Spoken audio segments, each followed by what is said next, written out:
کی خب میفهمه امور پیروی میکنیم. گپ هیچ نیست. دین این امیره میگه پیروی از کتاب الله و سنت رسول الله. ما که قابل قدر اقوال علمای خدا میدانیم، به خاطر میدانیم که علمای ما یقینا در میدان علم زحمت کشیده، رفته، تحمل مشقات کرده، تکلیف کشیده، بسیار دقیق مطالعه کرده، مسئله را از قرآن و حدیث مستنبط کرده. آلی مسئله آیا مجتهد همیشه ثواب ده ثواب میرسه یا خطا میشه؟ پیغمبر علیه السلام میفرمه که مجتهد گاهی خطا میشه، گاهی ثواب به ثواب میرسه. اگر به ثواب رسید چند اجر داره؟ اگر خطا شد چند اجر داره؟ اگر اجر داره. لیکن خطایش گرفته میشه از مجتهد؟ نه، ما ثوابش هم میگیریم. نزاع از کجا پیدا شد؟ آلی دین اینمی دین است. یک فرقه است، یک مسلمان هستیم. آلی کسی نیست که شعار خود بالا کنه که من حنفی استم دیگه بگم من شافعی استم. دین یک دین است، نظام یک نظام است. بس هر قول هر عالمی که مطابق کتاب الله و سنت رسول الله است، بس قابل قبول است. اینی حقیقت اتباع نمیره. اتباع چی مانا؟ قبول قول کسی را بنابر دلیل. اگر تو از ملا صاحب گپش قبول میکنی ولو که دلیل سوال نکردی، خود تو به این خاطر پیروی میکنی که از مکه قرآن حدیث میفهمه، مسئله را از قرآن حدیث برام بیان میکنه. اگر برای تو واضح شود که مسئله را از شکم گفته، باز پیرویش میکنی؟ نمیکنی. بس اینمی اتباع است. تقلید و نموره میگه که تقلید مذموم و بد. اگر این یک اختلاف اصطلاحی است که تو برات واضح میشه که این سنت رسول الله حدیث پیغمبری نیست، خود تو میگی امام صاحب ما نگفته، اشاره ثابت است. امام صاحب هم گفته، خود یک عالمی که هیچ هویتش معلوم نیست صاحب خلاصه اوجا باز اشاره نمیکنی، باز به مردم میگی بله در حدیث ثابت است، خود در مذهب ما ثابت نیست. مذهب تو امام ابو حنیفه رحمه الله دعوا کرده که مذهب ما خلاف حدیث پیغمبر باشه، او خود گفته که قول ما خلاف حدیث بود، بزنید در دیوال. چرا اینطور میکنی؟ مردم در دوریایی و سیرایی انداخته، مردم متردد کردن، نعوذ بالله علیهم. آل فعلا دیگر راه پیدا نکردن. ملاهای بزرگ دین بیگاه خفتن. یکی از شاگردای ما تقریبا نیم ساعت قطمه گپ زده. چرا؟ به خاطر که یک مولوی صاحب در یک جای تقریر کرده، گفته که 2 دانه زن اینجا آمده بود، مردم دعوت میداد ترجمه قرآن کریم، به نام ترجمه اونجا درسای یهودیت داده میشه. نعوذ بالله. ببینید این عالم است، دورم نیستی. ای جناب عالم، تو را به الله قسم در روز قیامت الله برات چی میگه؟ ولا تقف ما لیس لك به علم. کدام دلیل و سند داری؟ خواهر تو باید خجالت بکشی که یک خواهر در مسجد تو میاد، مردم دعوت میده به سوی ترجمه قرآن کریم و تو باز در مقابل بخیزی و بگویی. به مردم چی میگن؟ مورث متوکل امام را دو دشنام میده. او مذاهب قبول نداره. و برادر دو دشنام، نعوذ بالله، چشم ما کور نمیشه که ما در اسلاف ما خود دعوا داریم که مردم بیاید دین به مفهوم سلف بشناسیم، بیا رای سلف در پیش بگیریم. در سلف ما کی داخل است؟ امام ابو حنیفه رحمت الله علیه داخل است یا نیست؟ داخل است. ما میگیم به مو منهج روان شیم، او شما میگی اینطور. عجیب نیست؟ این تبلیغات تا کجا را؟ ما از کی گله کنیم؟ یهود آمده دست ما را گرفت از ترجمه، نصارا آمده، کسی هم نامده، خب ملا ما را ضربه زده. ملا روان میکنه، من یقین دارم که ملا روان میکنه که نارنجک پرتو، ملا روان میکنه که پشتر را بکن، پشتر ترجمه از پیش روی مسجد کنده میشه. ما در یک جای ترجمه داشتیم در مسجد، کمی مجرد ترجمه را شروع میکنم برق میرفت، از کلی جای برق بود در مسجد نبود. عجیب است. ببینی یک کسی که ولی یقینا اگر این گپا نباشه مفهوم قرآن واضح نمیشه. ما میگیم باید دیگه پا باشه، این تبلیغات باشه. چرا؟ اگر نباشه باز ما کسایی که دشمنی واقعی قرآن از شناخته نمیتونیم شناخته که واقعا با قرآن کی دشمنی داره، کدام طایفه دشمنی داره، کدام طایفه میخواه مردم در تاریکی نگاه کنه، اما پاچایی خود سرش پیش ببره، کدام مردم است. این گپا که پیدا شوه ما باز حقیقت قرآن درک کرده میتونیم که حقیقت قرآن چیسته. این آیت شما در پیش ریتان بگیره و تطبیق کنی که امروز کیسته، کدام مردم است. وقتی برش میگی بیا اتبعوا ما انزل الله، به تابعداری از کتاب الله و سنت رسول الله بکنی، به الله قسم اگر دیگه طرف شما را دعوت دادم مرا اعدام کنی. ما میگیم اتبعوا ما انزل الله، قالوا مردم چی میگه؟ بل نتبعوا نتبع ما الفینا علیه آباءنا، ما تابعداری امو چیزی را میکنیم که پدرای خدا یافتیم سرش. کدام عنعنه رواج؟ چرا پشت مرده بدرقه میکنی؟ چرا الوا را در قبر میبری؟ چرا شام الوا جور میکنی؟ چرا جمعه میگیری؟ چرا 3 و 4 میگیری؟ چرا 40 سال پیرگی میگیری؟ بل نتبع ما الفینا علیه آباءنا. چرا نوروز تجلیل میکنی؟ الفینا علیه آباءنا. چرا بیرق بالا میکنی؟ الفینا علیه آباءنا. چرا این هتل بازی تو یار دایی کمر شکن در بدر تو را کرده؟ چرا این کارو میکنی؟ الفینا علیه آباءنا. پدرای خدا یافتیم، پدرای خدا یافتیم. خب من پیش براتون گفتم پدرها در کدام کارا یافته شده؟ در این کارا، در دیگه کارا یافته نشده.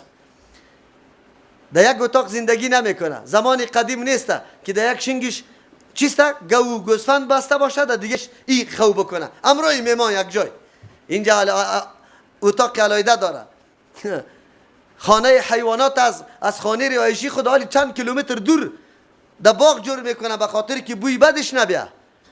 پدری چی رقم میکرد اگر تو واقعا تابعداری پدر میکنی؟ باز کدام پدر؟ قرآن چی درسی بر ما میگه؟ اولو کان آباهم، آیا اگرچه پدرایشان لا یعقلون شیئا، هیچ چیز را نمیدانن، کاش که یا خو الله قوی تفکر برشان میداد، خودشان مردمای دانشمند با آخرت میبودن. یک چیزی را خاکه را جور میکرد برای زندگی که او معقول میبود، مناسب میبود. ولا یهتدون، هدایت یافتم نیسته، از کسی دیگم نشونیده. صحیحه. قرآن برد از کدام پدر پیروی کنیم؟ قرآن میگی تو پدرایی که خودم عقل نداره، مفکوره نداره و از دیگرام نشونیده. نه در مدرسه رفته، نه در مجلس چیسته بگه اجتماع رفته که یک چیزی را شنیده باشه. خب پدرای ما چی رقم بود؟ راست نه بگه کدام مجلس قرآن برشان میاثر شده بود؟ بگه کدام ترجمه قرآن برشان میاثر شده بود؟ پدرای ما در یک قریه خیلی بزرگ نماز جمعه خوانده نمیشد. ملاها اختلاف دایی داشتن که نه، اینجا نماز جمعه در جایی میشه که اونجا کلی کسب کارا موجود باشه. تا حالی دولت وردک جمعه خانی حتی در بسطح ولسوالی نیست. چرا نیست؟ ولی اینجا شعار نیست. جمعه باید در شعار خوانده شود. پدرای ما خدایی نمیتونه عمر تیر کرد. قریه ما 150 خانه بود، نماز جمعه نداشتیم. 3 نفر از کل 150 خانه در نماز جمعه در یک قریه دیگه میرفت. 3 نفر. این مردم دیگه نه لاسپیکر بود، نه مولا بود تقریر بکنه. همین دین از کجا یاد میکرد؟ من ایران مانده بودم، اما بزرگترین مولای ما نجار بود. چی بود بگه؟ نجار. بالله قسم اینه براتون میگم، از قدری بالا و پدرش وس نداشت که یک حرف درس بده. من از قریه خود میرفتم، مختصر الوقایه از کتاب فقه است، 1 ساعت منزل میکردم، به مولای دیگه میرفتم. خب مولای دیگه هم تا باب زکات یاد داشت. 1 سال تا باب زکات مرا درس داد که تنها زمستان میرفتم، تابستان خب بیازو نه درساس نه مولاست، هیچ چیز نیسته. در دیاتات حالی رم همو گپاسته. باز که میرفتم میگه اثر میخوانیم. مولا صاحب ایره خو خواندیم، من خبر نکی پیش نمیفهمم، باز مرا اثر میشون. فقط 300 شاگرد و 400 شاگرد اینجا بود، میگه 100 نفر تو درس بدی. 100 نفر درس میدادم، آخرشان پس همو درسی که خودم میفهمم دمو را برام میگفت. خویل می حالتی ما بود. با الله قسمی نعمتای الله را شکرگزاری باید بکنیم. همینطور حالتای تیر شده. شما باور به الله بکنه، ما در جای ترجمه قرآن کردم، وقتی که گپا را گفتم مردم ایران مانده بود. یک آدم وقتی که درس مشکات میدادم حدیث، وقتی مسائل حدیث آمد قسم خورد و ریش سفید. گفت مولوی صاحب اینطور حالتای خراب سرم تیر شده که به خاطر غسل کردن در لب دریا رفتم، جاله یخ روان بود. زمانی که چیست سر یک سنگ شیشته بودم، روز که گرم شد پالکونم چی سوزش میکرد، دست ای طرف کردم که یک تیکه خون. پس رفتم که در سنگ پوست بدنم اونجا بند باقی مانده. یک حالت تیر شد. دیگهش بر ما قصه کرد. مولوی صاحب گفت ما 3 ماه تابستان میرفتیم در کو جنوب میشدیم، اونجا آب سردی بود، یخ بود. میگه در هزاربند گری دادرایی بودیم که چند غسل سر ما است. ببین همین زندگی مردم است. تا آلی را یقین بکن مردم چی بتون؟ همین جوانا آلی نو در کابل از حمام است و در بازار شما این گپا را دیده. در دیهاتا یک طرف برق می باشه، یک طرف حیا و شرم پدر و مادر است، آب طلب نمیکنه، تشنابی علایده نداره، آب نداره. شما باور به الله بکنی، مادرش میگه بخی نماز بخون، بیچاره حالی نه آب طلب کرده میتونه نماز همون طور قضا میشه از پیشش. صبح تا که هفته و گرم شود که در کدام لبی دریا خدا بزنه نعوذ بالله غسل جنابت بکنه.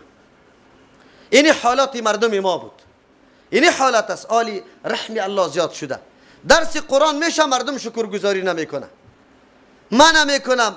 چه باز میگیم افغانستان مسلمانی زیاد. خب خیلی این مسلمانی که در افغانستان است. برای ما و شما مسجد پیدا نمیشه. چی پیدا نمیشه؟ که ترجمه قرآن بکنیم. خواهرای ما گاهی در یک طرف میره گاهی در دیگه طرف بیچاره سرگردان است. این روز است. الله میبینه ایرا. این حالات میبینه. این مساجد در کابل کم است. مسجد ها در دست کی است؟ چی برنامه دو است؟ چی برنامه روان است؟ چقدر جای وسیع در این مساجد خیرخانه داره؟ یا از برکت نجیب؟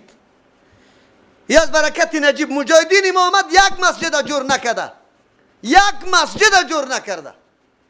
شما را به الله قسم مردمی که در پول خیشتی نماز میخوانه کفایت برش میکنه؟ کفایت برش میکنه؟ 4 مسجد پول خیشتی دیگه جور شود بازم به مردم در نماز کفایت نمیکنه. مردم کجا نماز میخوانه؟ 2 ساعت استاد میباشه در تشناب نوبت نمیه.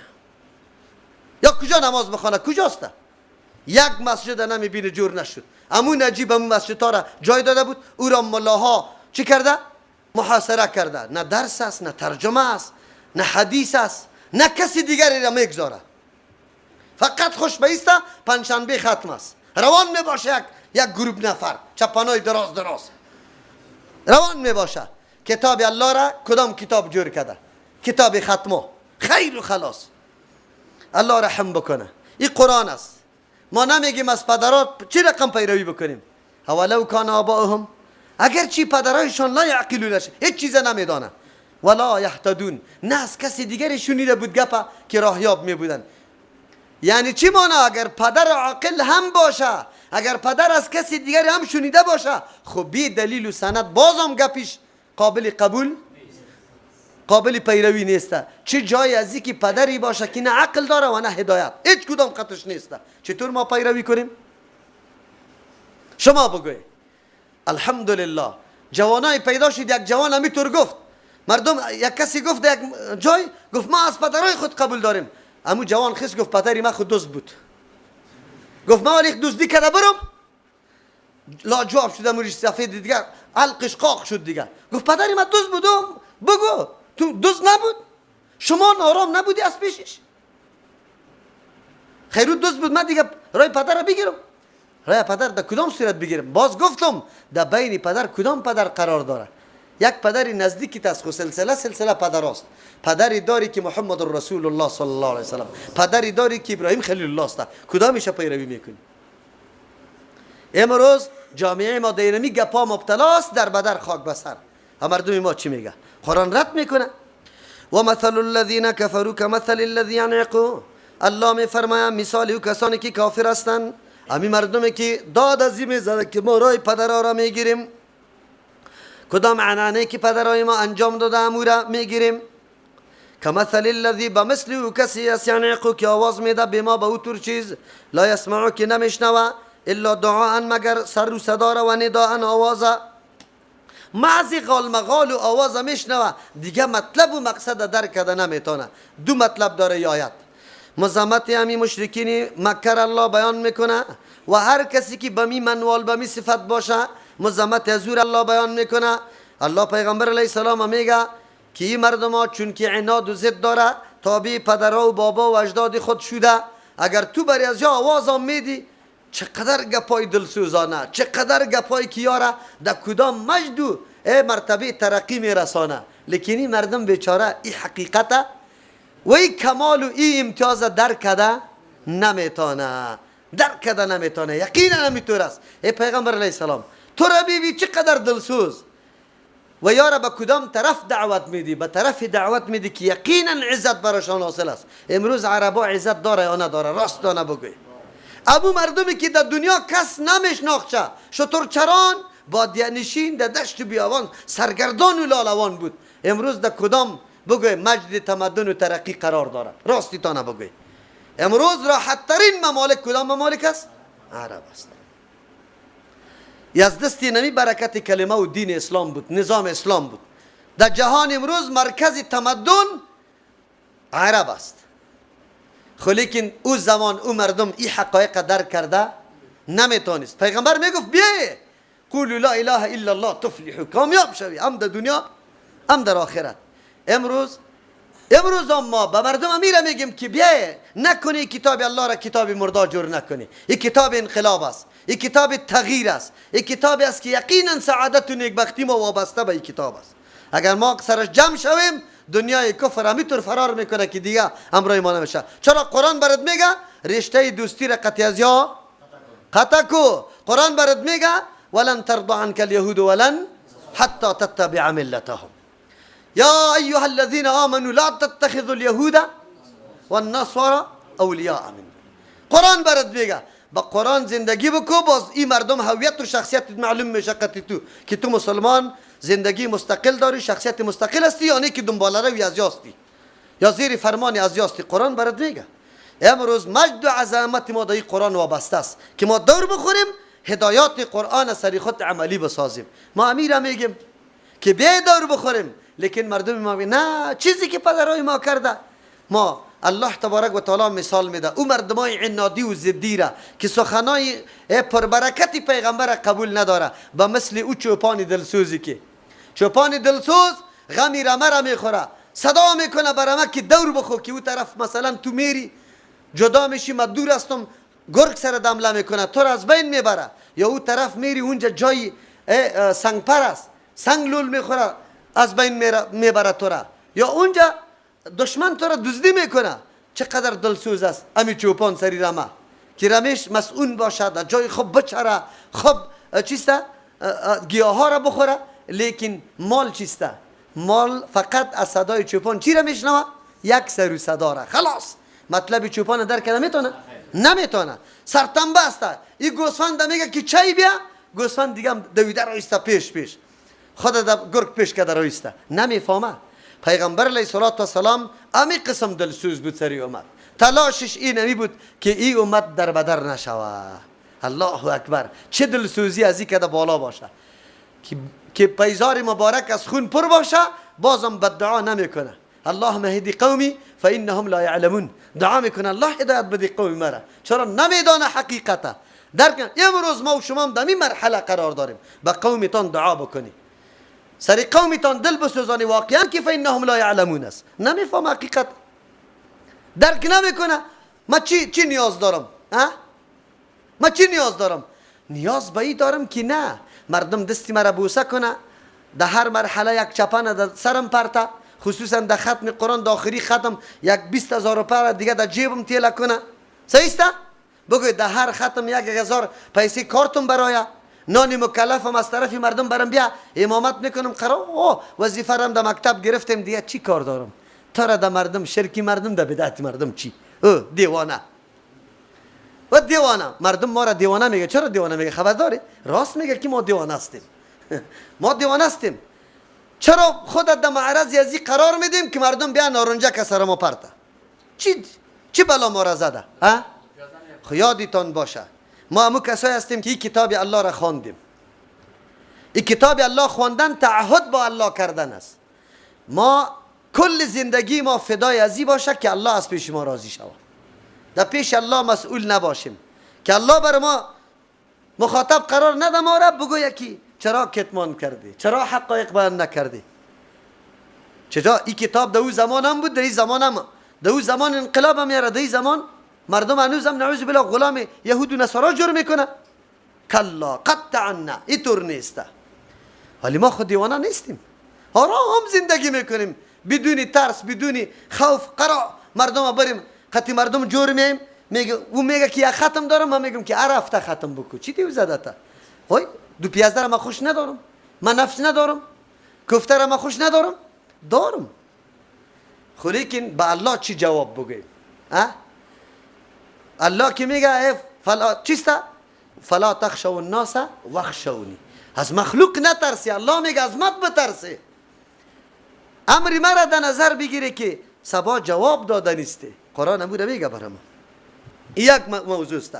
اینجا تشبیه امی کفاری که پیغمبر دلسوز یارا دعوت میده، اما این مردم با مثل رمی مال واره سخن چوپانی خدا مطلبش نمیفهمه، یک سر و صدا را میفهمه. این مردم هم سخنای پر مطلبی پیغمبر را درک نکردن، محض نعوذ بالله یک چی سر و صدا واره فکر کردن. شما باور به الله بکنید امروز ترجمه قرآن کریم ما به بعضی مردم سر و صداست. چی است بگه؟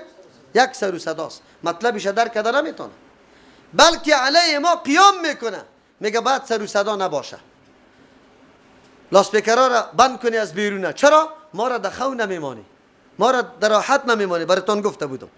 دوم مانا و مثل الذین کفروا، مثال کسانی که کافر هستند، که مثل الذی ینعق، به مثل کسی است ینعق که آواز میده به ما به آن چیزی که لا یسمعون نمیشنوه الا دعاء و نداء، مگر آواز طلب و نداء، یک آواز دعا طلب میگه، سر و صدا برش میگیم، او ندا مطلق آواز، یک آواز که بالا میشه به جهر. اینجا دوم معنایش است. اینجا مثال مقلدین آبا و اجداد الله بیان میکنه. کسایی که تقلیدی آبا و اجداد میکنه به مثل رمی مال است. کسی که داد میزنه که ما رای پدرای خدا گرفتیم دیگه گپا را نمیشنویم، به مثل همون چوپان دلسوز است که یارا دعوت میده که مال و رمی خدا که یا در معرض خطر قرار نگیره، مسئول باقی بماند، درجه و مرتبهشان بالا شود، لیکن مردم این گپا را درک کردن نمیتونه. چرا؟ به خاطری که عنعنات و رواجا آنقدر در قلبشان راسخ شده که حالی هر قدر حقایق تو برش میگی و درک کردن نمیتونه، مطلب فهمیده نمیتونه. در اینجا الله تبارک و تعالی تشبیه می مردمی که داد از تابعداری آبا و اجداد میکنه به مثل امو رمه است. او رمه درک نمیکنه حقیقت آواز دادن چوپانه. اینی مردم هم حقیقت دعوت انبیاء علیهم السلام درک کردن نمیتونه. امروز هم مردمای دلسوزی که مردم طرف قرآن و حدیث دعوت میده، این حقیقتا را درک کردن نمیتونه تا که یک دفعه در مجلس قرآن ننشینه، که بعد از او اما عقیده و عمل کرده سابقش به پیشش بیاید که من تا امروز من چی میکردم، چه قسم عقیده داشتم. اونجا باز برش واضح میشه که واقعا درس قرآن چقدر پر افتخار بود، چقدر مطلب عظیم داشت و چه انقلاب و تغییری در زندگی ما ایجاد کرده. او وقت باز میفهمه. صم بکم عمی فهم لا یعقلون. چرا یا درک کردن نمیتونه؟ ابزار شناخت و معرفت و وسایلی که سبب ارتقای علمی انسان میشه کدام چیزاست؟ سه چیزا قرآن بیان میکنه. این مردم ها صمون کر هستن، بکمون گنگ هستن، عمیون کور هستن، فهم لا یعقلون، یا عقل ندارن، قوی تفکر نداره که سنجش بکنه کدام آواز برای خیلی مفید است، کدام آواز مفید است. بلکه برخلاف نعوذ بالله استعمار امروزی به عنعنات قومی ما و رسم و رواجای کمرشکن پدری ما، او رسم و رواجایی که خیلی مزخرف است، یک لباس جدید میپوشانه. برای ما چی میگه؟ بگوی میگه ای حفظ ملیت ماست. چی است؟ ملیت ما از بین نروه، ملیت ما اینطور کار کرده. نه، ملیت نیست برادر. در مقابل دین الله ملیت اعتبار داره؟ نداره. یعنی افغانی ماست، یعنی افغانی، ما افغان هستیم، فقط قوم بری خود افتخار بدن. نه، دینی قومیت ها را مکمل از بین میبره. کدام چیز اعتبار میده؟ تقوا و تابعداری کی را؟ الله تبارک و تعالی را. سعی کنه سه وسایل است. یک وسایل است که آدم به کسی گوش بگیره، گپای حق بشنوه، گپایی که سودمند است، یا به چشم خود حقایق ببینه، یا است که لا اقل به زبان خود از کسی سوال بکنه. انسان که حقیقت شناس میشه، چیزی سودمند میشناسه، سه را داره. یک را به چشم میبینه که اینی سودمند است، یا از کسی سودمندیش میشنوه، یا به زبان خود سوال میکنه. این مردم ها زبان بند کرده، سوال نمیکنه. از کسی را نمیشنوه، گوش بند کرده. او گاهی هم در مجلسی تو نمیه که تو را ببینه، تبلیغاتی مردم علیه تو میشنوه، دیگه گپا را نمیشنوه، دیگه گپا را نمیشنوه. نمیه یک روز که او برادر امی تو که کدام گپا را میزنی، برو همونجا خدا عالم میگیری. یا علمای ما خود در اونجا خدا کلان خیلی میتراشه، ردم میکنه. کسی برای من گفت که مولوی صاحب اینطور مردم میگه که شما اینطور هستی اینطور هستی. من گفتم افسوس است، اگر غیرت داشته باشی تو باید امی غیرت داشته باشی، او شما مسئولیت دارید دیجا، واقعا مسئولیت داره. زمانی که مردم میگه که اینی طور گپ است، گپی که خلاف میزنه، از امی دستش بگی. اگر دیگه یک چیز نمیگی برای تو میگه که اونجا نرو که گمراه میشی. کرد پیتل از دستش بگو بگو مولوی صاحب بوجم نمیبرم تا گمراهی از دور هم سرت ثابت نمیکنم، در مناظره و در بحث هم تو را نمیبرم. خواهی قرآن تو برم ترجمه کن خلاص نمیرم اونجا. ما مردم قرار گپی از دور به چون و چرا میشنویم.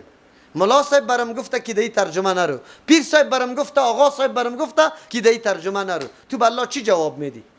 آقا صاحب، پیر صاحب، ملا صاحب دلیل برات گفت، در قرآن چطور نرم؟ تو چطور مر از قرآن منع میکنی؟ اگر دیگه هیچ کار نمیتونی، اگر غیرت داشته باشی خب کرپ میگیریشه. چی گفتی مولوی صاحب؟ اینجا گمراه میکنه آدمه؟ ماندنید نیستم. چرا که مخو رفتیم دو مجلس. اصلا تو فتوای گمراهی را سر ما میدی، مرا گمراه میگی. در یک جای همینطور قوم غیرتناک دیدم، من خودم خبرم نبودم. مولای جمع شده بود، گفته بود که وهابیسته. این مولای را یکیش گفته بود که ای کنشه که اگر نمیره من میام یک تاپر را دمی پیشانیش میزنم باز میرانم شه. من خبر نداشتم. خوی قوم بسیار با غیرت مردم بود ماشاءالله. رفته بود دمیرای مولای در کدام جای مجلس داشت، رفتن در دانی دره استاد شدن که موترشان آمد در دمیرش استاد شد. تاکت مولای را گفت تو یک نفر است او شما چند نفر هستی؟ 15 نفر 16 نفر علما و مولای برجسته بود. گفت ماندنی تا نیستیم، یا گمراهی و عالم ثابت بکنید در پیش روی ما، چرا که 50 نفر اولاد ما قطعی درس خوانده.